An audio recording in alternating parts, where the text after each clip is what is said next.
Thanks for having me. I'm so excited to be here. I'm Amanda. I'm a brand designer, brand strategist. I'm also a show it design partner. Um, so website designer. I guess I should also plug that in. I have so many titles. It's kind of hard to. I It's feel like how that. do I say that?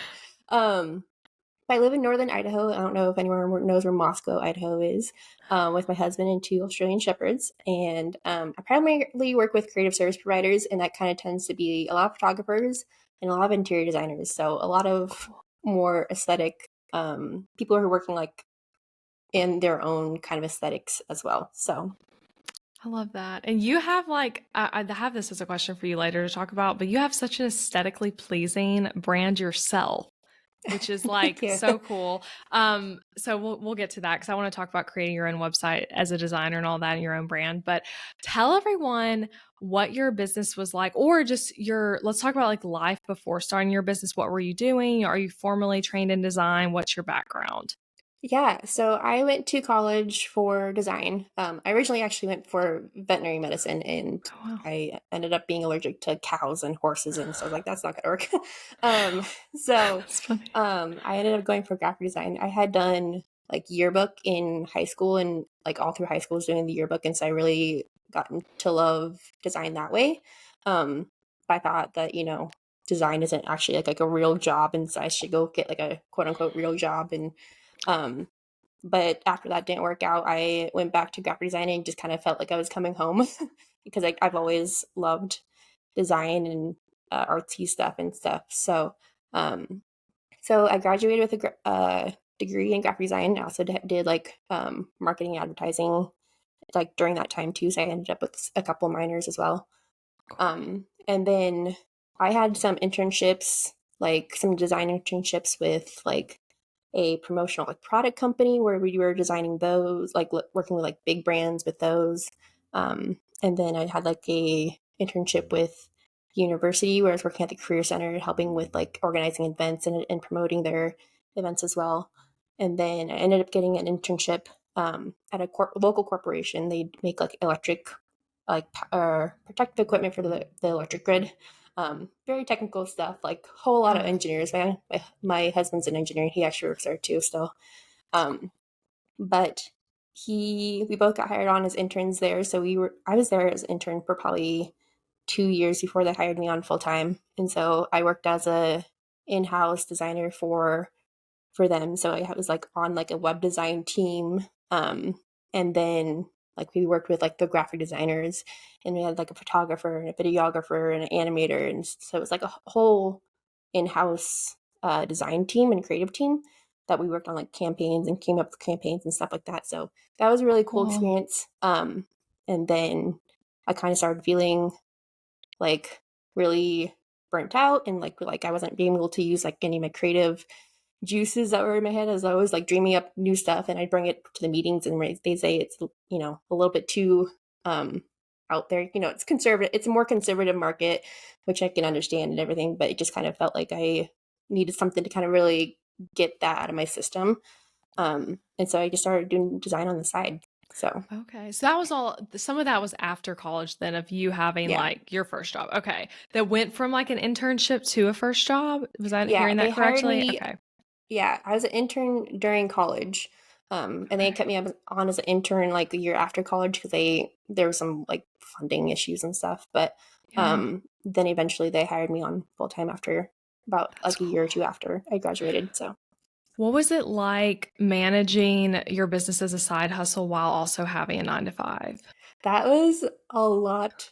Like it was truly like a hustle. Like I was like on my lunch breaks, I'd take an hour lunch break and I'd be sending out designs to clients or replying to emails, or like I'd come home, make dinner, do a couple like chores, or, hang out with my husband for an hour, and then, start my work day at like 7, 8 o'clock at night and work till like 10 or 11. And then weekends, it was like a true hustle for like 3 years. Cause I started like I do like the official like start date of my business like in June of like 2018, and I didn't quit my Okay. job until like January of 2021. And so Okay. it was like a solid 3 years of just side hustles. And I mean, if work got busier, then I would like kind of scale stuff back, but um it was a lot of just nights and weekends and in between stuff. So That's amazing. Okay, so you were really doing that on the side for longer than I think I realized. yeah. That's Did you know early on when it was a side hustle that you were hoping to go full time, or were you thinking like, nope, I'm content with this being something I do on the side for extra income?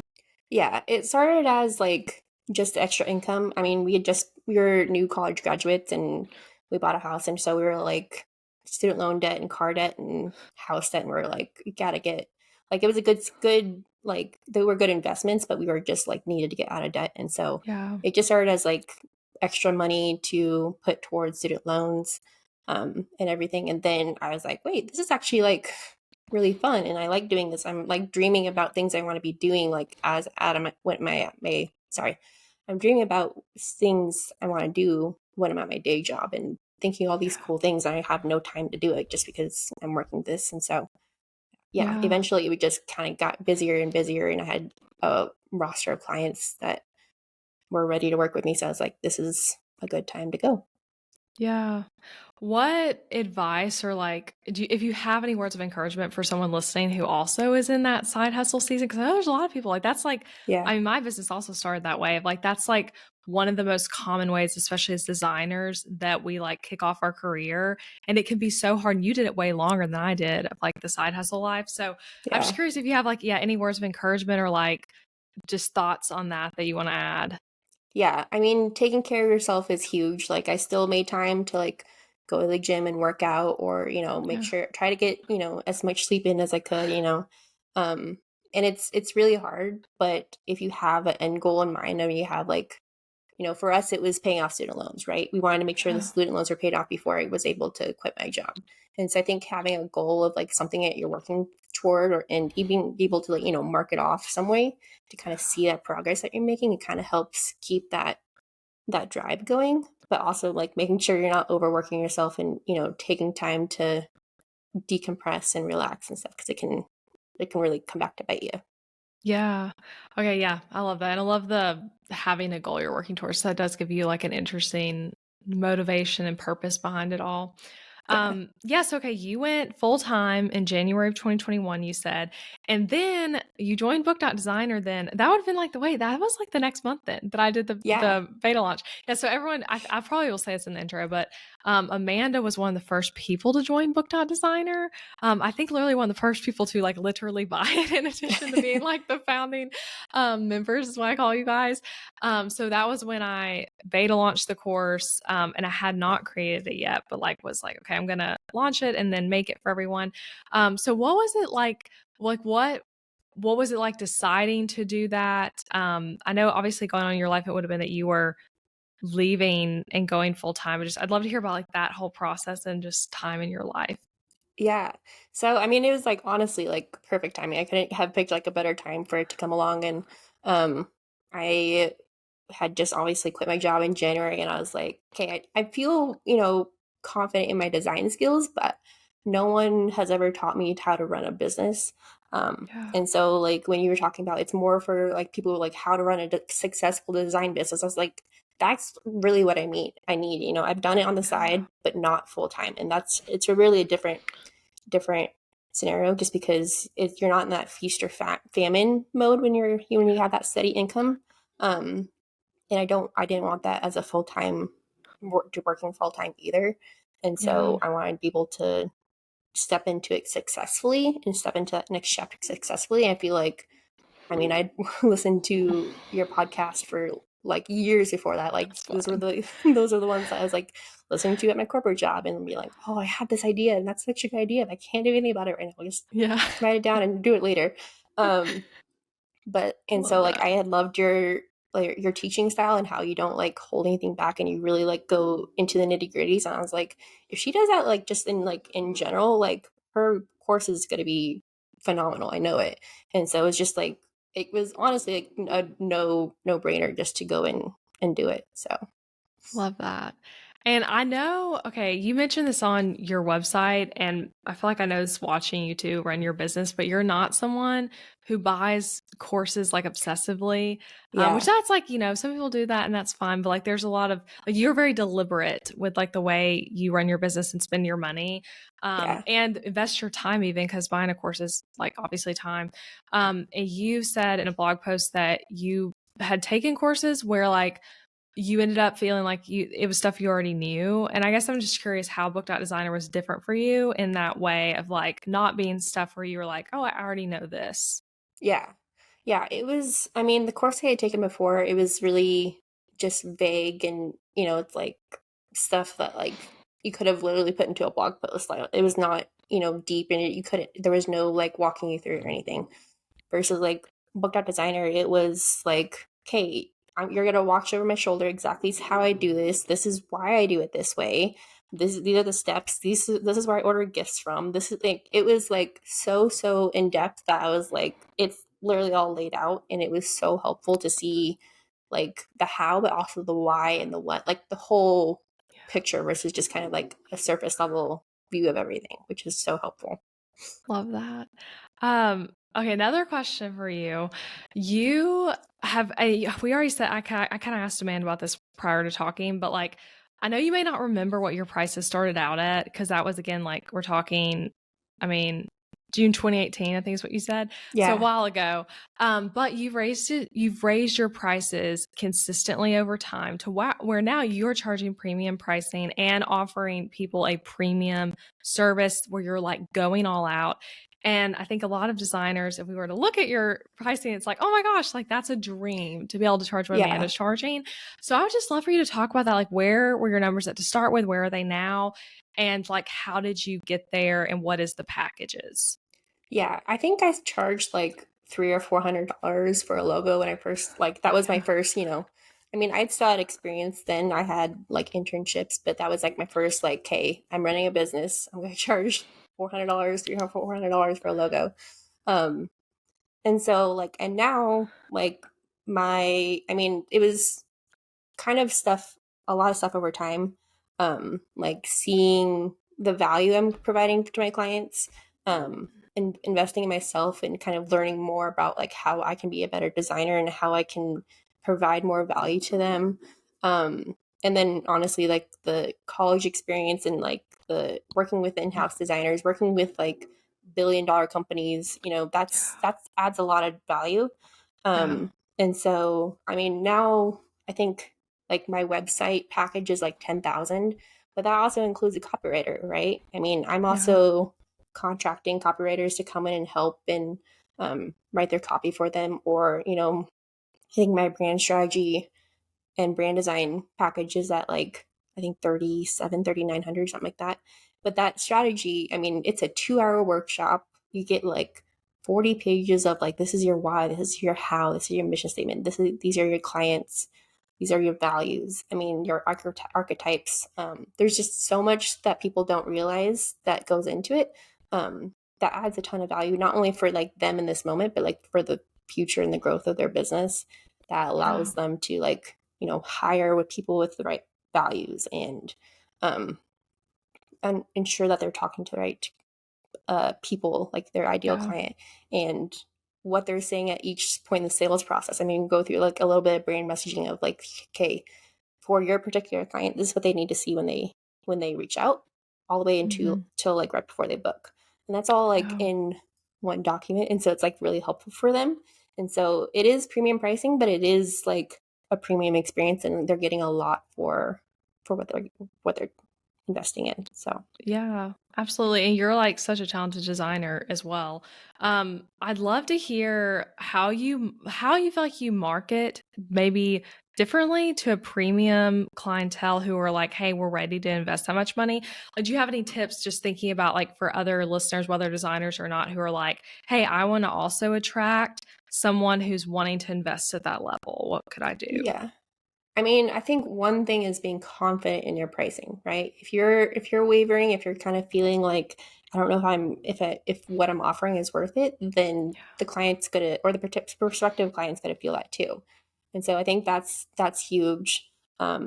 and knowing like the value that you're bringing, you can't just, go and charge $5,000 for a logo. I mean, someone can, sure, someone's going to buy it, but you also have to realize that the people that you're looking for are out there, and it's okay if the people, it's okay if it's not everyone. I mean, I was booking, the amount of clients I was booking when I was charging less was more, but I'm booking less clients that know exactly what they want from me, and I know I Yeah. can give it to them, right? It's a lot more Yeah. aligned now than when I was charging, $1,000 for an entire brand identity package. So Yeah. Yeah. So right now you're saying you feel like you're working with less people, but like, I guess, are projects longer than they used to be, or is it still about the same as what they were yeah, when you're charging less? yeah, they're a little bit longer, especially like the brand strategy, because it is, we add probably 2 or 3 weeks just with the strategy portion, and then that Yeah. really influences the identity portion of it. And when I'm doing the identity portion, I'm not just doing like um, three logos, your fonts, and your colors. I mean, we're also going into Yeah. patterns, and we're also doing like custom illustrations or custom icons or stuff like that too that can really elevate the brand even more. So Yeah. With your designing, I know you're a show it designer now, meaning like when we say that, well, you're a show design partner as well, but we also mean like you just design your yeah. websites on Show It when you do websites. Have you always worked with Show It, or when did you find Show It? Like, what's that experience? No. So I mean, coming from college, like I literally took one course on website design, and it was like literally like coding everything. There was no there was Same. no like builder. Yeah. And then I mean, I went into this corporate job where it was the same thing. Like we had templates, but I was coding the templates. I was not like just doing a visual editor. Um so from there I have like a decent amount of like code experience, and I can use that in websites still, but Yeah. then I went into like I was like, someone's gonna want WordPress. Like WordPress is like the biggest builder ever, and so I tried to teach myself WordPress, and I got so frustrated. I was like, this is supposed to be easy, and this is way harder than just coding it all and trying to figure out where stuff goes and stuff. So then I went over to Squarespace, and I was with Squarespace for probably like a good year or two, and I was actually doing Squarespace and Show at the same time That's cool. for a little while as well. Um, I kept finding that people were like really end up being kind of frustrated when when they wanted to change anything on Squarespace, and it was hard to make it like a holistic solution for them, because like it's starting to start adding new stuff where the code that you added doesn't cover the customization, if that makes sense. Then it really just starts to look kind of disjointed and everything. Um, so, and eventually people were telling me, oh, Show it's like way easier to use. And that's what I was hearing from my clients too. Like when I was doing like the offboarding of like, okay, walking through the builder and everything, they would always be like, oh, wait, it's like actually this easy. And it just kind of made sense to go all in on Show It, because those are where I was getting more of my ideal clients of people like I wanted to work with. And it was a better experience for me and the client to work with it. So Yeah, did you, when you were marketing yourself as like, hey, I do Squarespace and I do Show It, how did, like, do you feel like that worked well? I know obviously you went to just Show It, but I think that yeah. can be a good strategy for designers to be like, I'll show up with you and design for you on these various platforms. I feel like it makes Show It and Squarespace are so similar that that concept makes more sense if you're like doing maybe Squarespace and Shopify or something that's so Yeah. different. But I'm curious, like, if you feel like that worked, or if you felt like you were confusing people or confusing yourself of like which one should this client go with, or like what was that like? Yeah. Yeah, it was definitely I think it was more confusing for everybody, honestly, because I was like, I mean, with Squarespace, you start with a template, and you have to start with a template. Like there's no just like blank page you start with, right? And Interesting. so it ended up being a lower priced offer, but I was spending more time customizing it. So I was like, why is this? I mean, I'm not having to build as much, but I'm having to spend way more time customizing everything to like make it look good for them. And Yeah. then the client, I think, kind of picked up on that of it was just taking longer than expected with the template Hmm. versus working on inside a show it. So, Yeah. I mean, Okay. it can, like I said, I think it can definitely work. It's just in my scenario for the clients I was attracting, it didn't make sense anymore. Yeah, and it might help you show up more specialized to be like, I do show it. I'm a Yeah. show it design partner. Like, this is the platform I know versus having to like specialize in two. And you showed and Squarespace are both like Squarespace just came out with Fluid Engine, I think is what it's called. Hmm. Not that. I mean, that was a few months ago. And show it does updates like every day, it feels like Yeah. right now. So it's a lot to keep up with if you're like managing both Oh yeah, softwares for sure. as your thing. Okay, I also want to talk to you about Instagram. So I know, so you said on what your blog post, you have a beautifully written blog post about Book.Designer, by the way, that Yeah. we'll link to for people to read. But in that blog, you said before Book.Designer, you had almost never gotten a single lead from Instagram. And now, at least at this point, which you wrote this blog post a little while ago, but it's your top place you find your clients. Yeah. You talked about how you were like, kind of, you just didn't really feel like you wanted to show up in that way. So I'm curious, how did you change to be able to show up well on Instagram to be able to book clients? Like, what was that shift like in your life?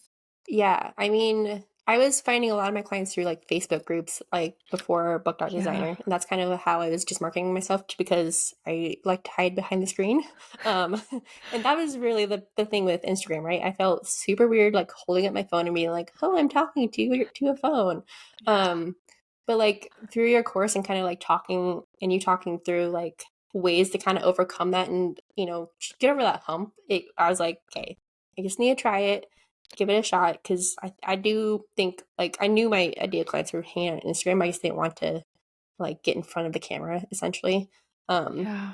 but one tip that you said that was super helpful was just like blocking people that you don't want seeing your story. And I was like, I am totally going to do that. Like, I even blocked my husband because I was like, I don't want him like to come home at night and be like, why are you talking to your phone all the time? And That's um funny. I love that, blocking your husband. Hey, that's one I yeah, hadn't thought of with that. My husband doesn't have Instagram, so but yeah, that makes so much sense. yeah. He eventually, like, he got back on the list and everything, but like getting over the hump Yeah. of like, I Yeah. feel weird talking to the camera and stuff. That, yeah. And he was super understanding about it, but I didn't want him.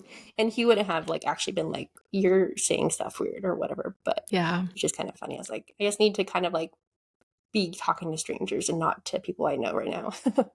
Yeah, that's awesome. And what do you feel like right now maybe even is working for you on Instagram for marketing? Yeah, I think definitely being able to show my work a lot easier. Like on Facebook, it's Yeah. like you can link to your portfolio and hope that people click on it, but like on Instagram, like you can kind of display your work and people can browse it a lot easier. And I Yeah. think it's a lot easier to find people on Instagram versus like, there's thousands and thousands of websites. And I think it's a lot easier to kind of, filter through hashtags and people to find people there or with reels or however. Um, Yeah. so Do you know what your number one lead source is by chance? Or like number one ish? Is it Instagram or yeah, something I else? think it's Instagram. It's kind of a toss up between Instagram or referrals. Those Yeah. are those are the top two for sure. That's awesome. Yeah, it makes sense. Yeah, those are often, I feel like typically one form of social media that you're like really working on, and then referrals, which referrals are Yeah. awesome. That shows that you're like doing a good job and people want to like work, like bring other people to you. Do you have any tips for like building referral relationships with past clients or anything you do that you feel like helps that be a significant portion of your leads? Yeah. So, I mean, I'd actually have like a referral program where offer them 10% of their invoice of whoever they send to me, Oh, their wow. first Okay. invoice. And so, like, if they Okay. do like a 6 month payment plan, it's the first invoice, right? Yeah. Um, and so I don't have like a ton of people like commenting on it. I think it's just kind of like a nice little bonus when they first send people and they're like, oh, like thanks for the little cash in my PayPal, right? Um, Yeah. I've also like really built some good relationships with other like template designers, Yeah. and so that's been really helpful to kind of be able to, if they don't have the capacity for clients, or if they even have a custom client that comes to them and um, they have really similar styles, they'll actually send them my way, which has been really helpful. Um, Yeah. so I love that client referral system. How do you track that? Is it just like you're going off of what people put on your contact form as their referral? yeah, it just kind of say, hey, just make sure they mention your name and in the contact form, and um, then I'll send them the PayPal. And Yeah. then I also did think of like, I think the client experience too, like they have such a great client experience and they have a good time working with me. And they really, they say it's really easy for, especially for a website, like it's a really technical, complicated thing, but it's also like, where do you start? Kind of like it's a big project. And so making the project easy for them and feeling like they don't have to, stress about it. I think that alone is kind of a really good referral system too in itself. Yeah. Yeah. I love all that. And it is for designers listening, like doing that, like first 10% of invoice is such a good incentive too, on top of that, because they might be thinking, oh my gosh, I love Amanda's work and like I love my website, but they might be more likely to think to mention like Yeah. you when you're giving them something back. So I think sometimes people get caught up in like, I don't sell templates, so I can't have a referral program, but it's like there are other ways to do it. So Yeah, that's for super sure. helpful. Okay, one other question. I keep saying that, but your favorite module in Book.Designer, I'd love to hear like favorite module or favorite lesson, like what stood out to you as most helpful. Yeah, I have two because I couldn't pick between the two. And they were both like super impactful, but the client process module, I knew like you taking us through that whole, like literally from trying to book the client to offboarding them, and the whole process of like was super interesting, and also like helped me streamline my process a lot, which was awesome. Especially like the offboarding of like going through the site together of and switching out photos. I was like, why didn't I think of that? Like that's so simple, but like Yeah. I was just having clients like send me like a million screenshots and a million photos of like, okay, this is where you want to put this, and I was like, it's hard to keep track of. Um, Yeah. and like the gifting and all of that, and that was super helpful. And then the pricing module, that was like, especially the first, I think it was like the first lesson where you had us do like your money story and like go through all of that. Like I had a lot of revelations from that, and I was like, wow, like I was kind of, is more mindset stuff that was kind of like holding me back of what I wanted to Yeah. charge ideally and what I Yeah. could charge. And so um that was really huge too. Oh, I love that. And yes, like so there that pricing module, I actually hilariously watched that first video yesterday. Yeah. So it feels very fresh. I watched it because I'm working on a class for show it designers, and I was going to reference something from that video. I ended up not using anything from it. So it's only saying in Book.Designer. But first I thought I was Yeah. gonna use one of those tips for the free training I'm doing.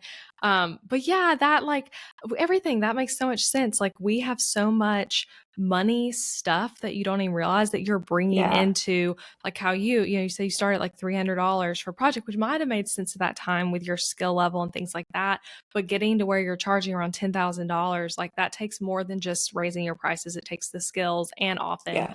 money mindset stuff too, to feel like you show up confidently with that. Yeah, for um sure. and what other, you said you had two modules though, right? Or The no, cli that was both of them. Yeah, because you said client and then Yeah. pricing. Okay. Yeah, I love that. And then I want to know too, like of the, kind of, I guess you call it like bonus elements of Book.Designer. So we have coaching calls and we have a Facebook group. I know you've loved both of those. So I guess if Yeah. you want to just like talk about that and like how that was impactful to your business. Yeah, the coaching calls, the guest speakers, the community. I mean, it's all been like, I guess like there's not like a bad thing about book designer. It's so hard to be like, oh, this is my favorite because it's all so good. But like, the coaching calls is just so cool to get like one-on-one help from you, and like because I mean, you've been around and you know the stuff, and kind of really offer a unique perspective. Also, like the chat in all of our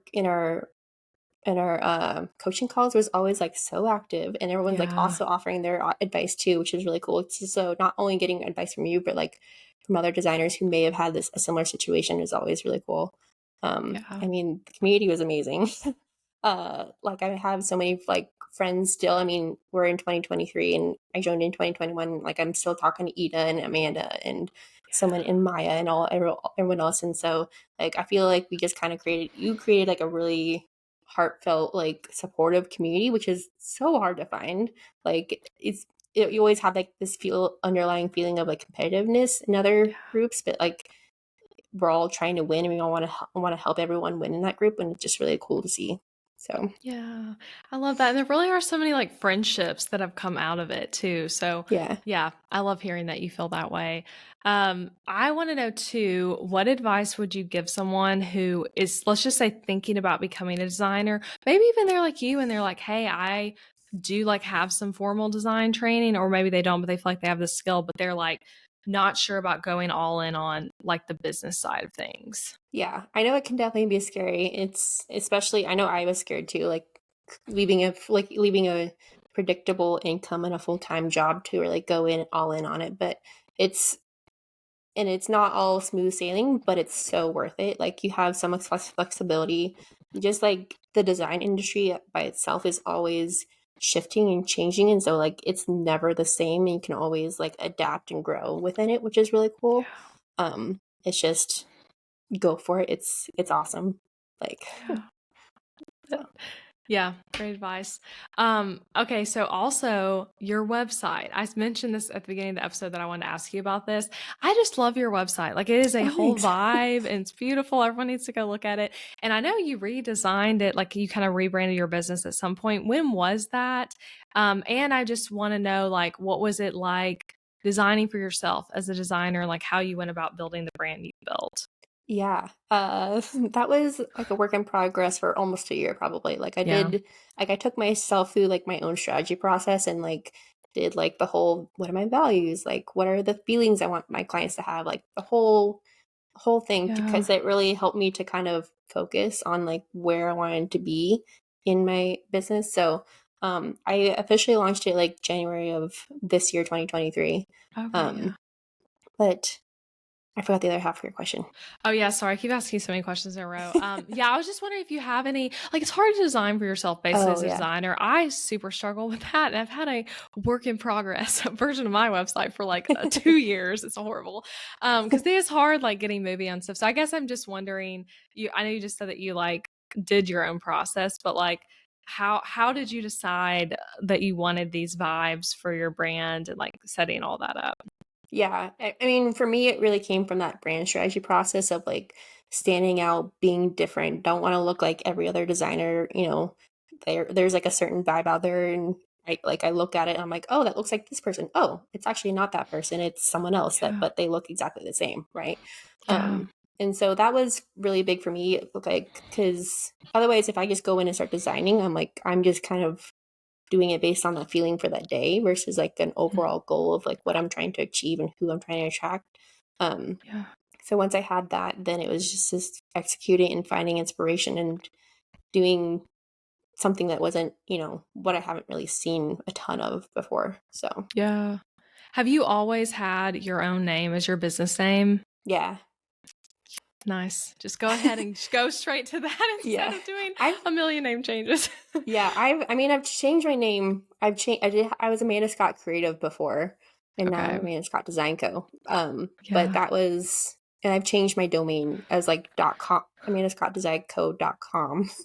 And I was like, wait, let's just shorten it and take out the .com and just do .co. And so I've changed my Yeah. domain name, but I've always had my name in there. I couldn't think of anything like creative or like I've tried. I was like, I just can't find anything that fits and Yeah. feels right other than my name. So Well, you also have like the easiest to spell name ever. Like it's like spelled how it sounds. It's both yeah, words we all know. So that also is really helpful when you like think about that whole consideration. yeah, Um, okay, I wanted to ask you too. You do the one concept method for projects. Can yeah, you explain what that is and why you do it that way?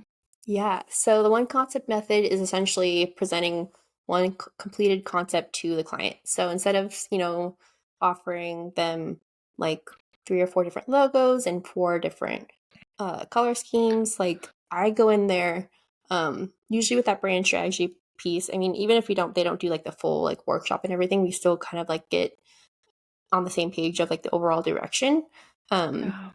and so based on that direction, I present one completed project and one completed concept. So it has the logo suite, the fonts, the colors, the brand elements, all patterns, all of that integrated into one, so they can see one complete solution versus like seeing part of the picture. And I think that's really helpful for the client. But it also, I mean, when you kind of put options in front of them, it's kind of like going to like a restaurant and you have like a million options on the menu and you're like, I don't know what I want because I don't even know what to sort through first, right? Um, Yeah. and so it ends up being a lot easier on the client because it's I mean, I've taken the hard work from them and kind of said, okay, based on all of everything we've talked about, based on my experience, based on like the research I've done beyond what we've talked about, this is kind of what I'm feeling is going to work best for you. And it's a recommendation. I mean, it's not just Yeah. something like, it's not just a gut feeling. It's not just kind of like emotional. It's a lot more calculated. It's a lot more intentional that way too. And so, of course, there's always, I mean, there's tweaks we can make in some things that, if they don't like it, can we start over? I've never actually had a client say, hey, let's start over. This isn't Okay. even close to what I was thinking, because we've done so much like work on the front end of like understanding who they're trying to attract and their direction of their businesses and everything. And so usually it's just like small tweaks here or there, and then it's done. So it's easier on the client, it's easier on me, and I get to work on one concept and like put like everything into it and really flesh it out versus like trying to flesh out like 3, 4, 5 concepts, which is really great. Yeah, I love it. So I've done some projects that way and some projects with multiple Yeah. presentations to people. And it is like both can work really well, but I always love hearing like why you go one way or another. And I do love what you said too, of like you're basically taking the like decision off of the client and be like, hey, I'm the expert. We're going to do all the Yeah. strategy ahead of time together. And then like I'm going to help the important decision be made. So I think that'd be an interesting thing for people to explore if you feel like you often have clients where they're like, let me see what my boyfriend thinks, or like my mom Mhm. says that doesn't look good. And it's like too much like super, super back and forth about it. It might be more helpful to like have that approach. Yeah. How do you present it to clients? Like when you go to show them like this is the brand, is it a meeting or like over an email or what? Yeah, I've done it both ways where like I'll record like a Loom video and walk through presentation with them, and I've also done it where like we actually sit down and meet and talk about it. Um, Okay. Honestly, I haven't noticed like a big difference either way. I actually used to write out all of my explanation, like my design explanation, and so Oh, just send it via email too.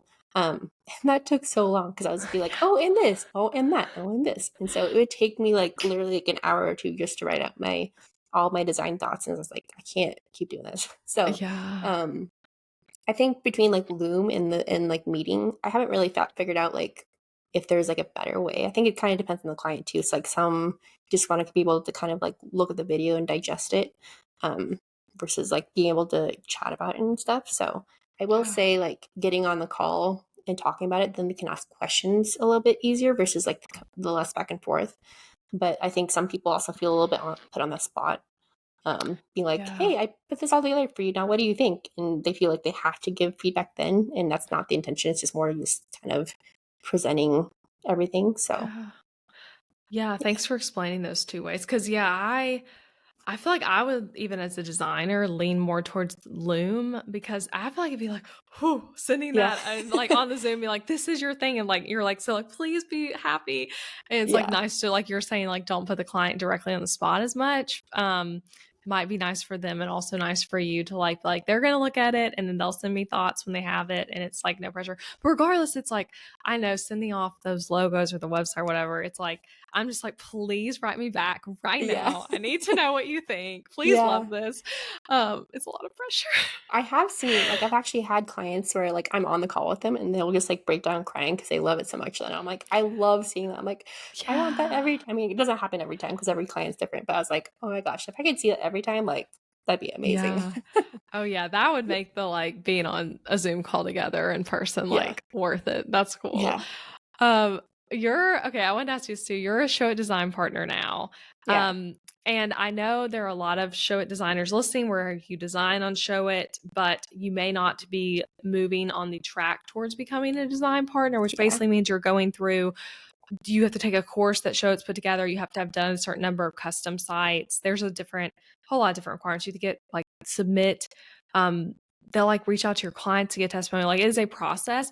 yeah. But what advice would you have to someone who's thinking like, hey, I'm a show designer, but I don't know that I need to be a design partner. Like why become a design partner and like how does that change your business any? Yeah, I mean, first off, it like adds like a lot of credibility because there's that verification process of like, you're not just any design. I mean, literally anyone can go in and take the design course and say, oh, I'm a show designer. Yeah. but having that verification process of like, do you have a good process? Like, do you work with clients well and everything? That's like having that credibility is really huge. But also like it's again another really fun community. I mean, we always moved it over to Circle, right? And it's like Yeah. we're all in that little like community where you're like interacting and stuff. Um, but also like being able to submit templates to like the design marketplace has been really cool. I Yeah. think I have like 3 templates in there now, and so That's awesome. it's been really cool to have that like more of that passive income. I mean, I need to go update them, so it's not like completely passive, right?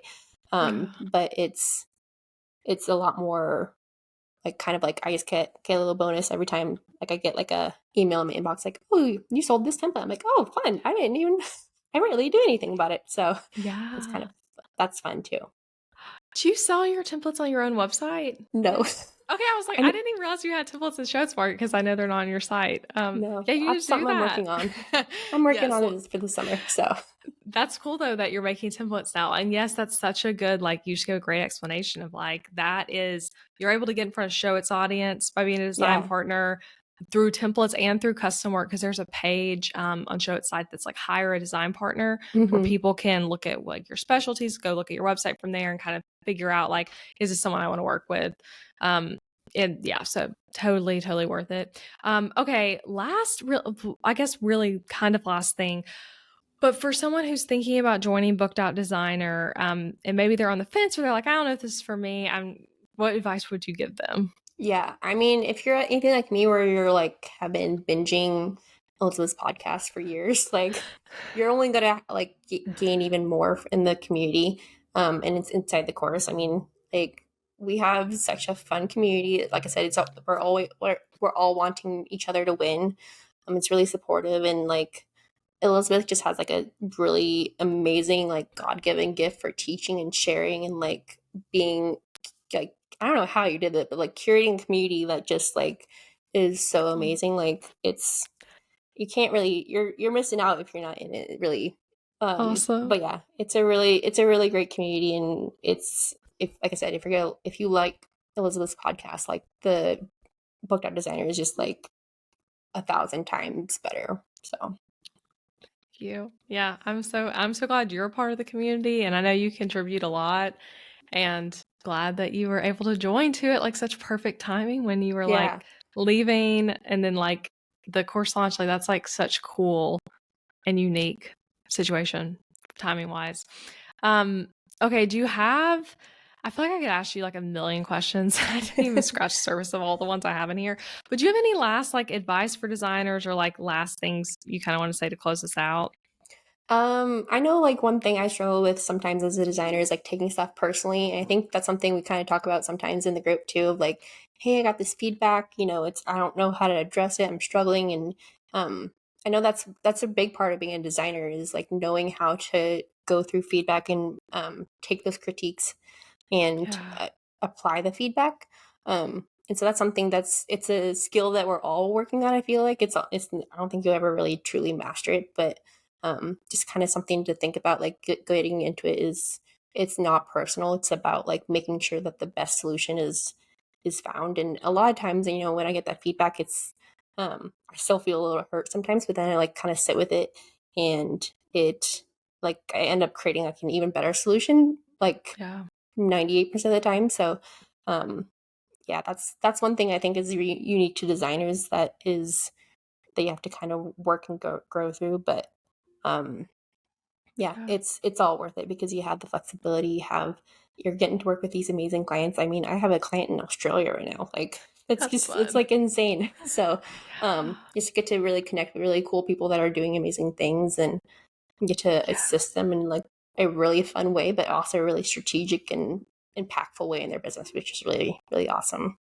Yeah. Yeah, and it is like creative work is so vulnerable, so it can feel like you said like unique and as a designer when you're getting feedback that doesn't feel quite like you hoped. Yeah, that's awesome. Okay, tell everyone where they can connect with you. Yeah. So I mentioned before my website is amandascottdesign.co. I hang out mostly over on Instagram, usually on stories. I'm not great about posting on my feed. I go through seasons. I feel like a lot of people do that too. Yeah. I'm also like on Facebook. Um, Pinterest. I have a YouTube channel now that Oh, I've just started. awesome. So like I'm starting to do like show tutorials over there. So if you're struggling with some show it stuff, maybe peek over there. Might be some helpful stuff over there. So Awesome. basically anywhere I'm Amanda Scott Design Co. So you can find me there. Yes. Okay. Yeah, I'll link to all that. And for people listening who like are not designers, because I know we have some people listening who are not designers also, how can they work with you? Like what's the best way to go about like looking at your services and talking to you and all that? Yeah, I mean, all my stuff's on my website, my packages. I have branding, brand strategy, website design, semi-custom websites. We do design intensive, like day-long design intensives. So there's a really something for everybody. Yeah. Just kind of depending on what you're needing. Maybe if you need like a half day, even like a half day design intensive, those are some Yeah. things we do too. So from Cool. like packaging work to branding to business cards to websites. And, I've done a lot of different things, just kind of like working in corporate, but also like working with other small businesses. So, Yeah. yeah, everything's on the site.